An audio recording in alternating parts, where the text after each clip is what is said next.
যদি কাউকে দেখে আফসোস থেকে যায় যে কেন তার সাথে দেখা হলো, হ্যাঁ, তাহলে তার সঙ্গে দেখা না হওয়াই ভালো। আর যদি তার সঙ্গে দেখা হয়ে জীবনের পরিপূর্ণতা পাওয়া যায়, তার সাথে মনে হবে দেখা হয়ে ভালো হয়েছে।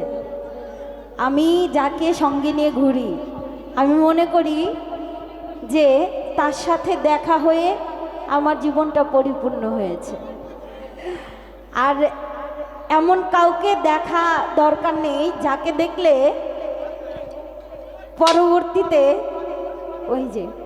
পরবর্তীতে আফসোস না করা লাগে নাকি।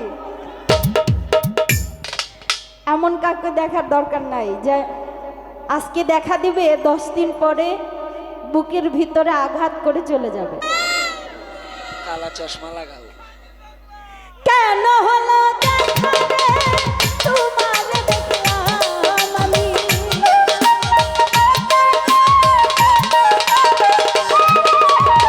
কেন হলো দেখা রে তোমার দেখলাম, যারে আমি যারে আমি যারে আমি একেবারে হারাইলাম এই জীবনে, যারে আমি একেবারে হারাইলাম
নিয়ত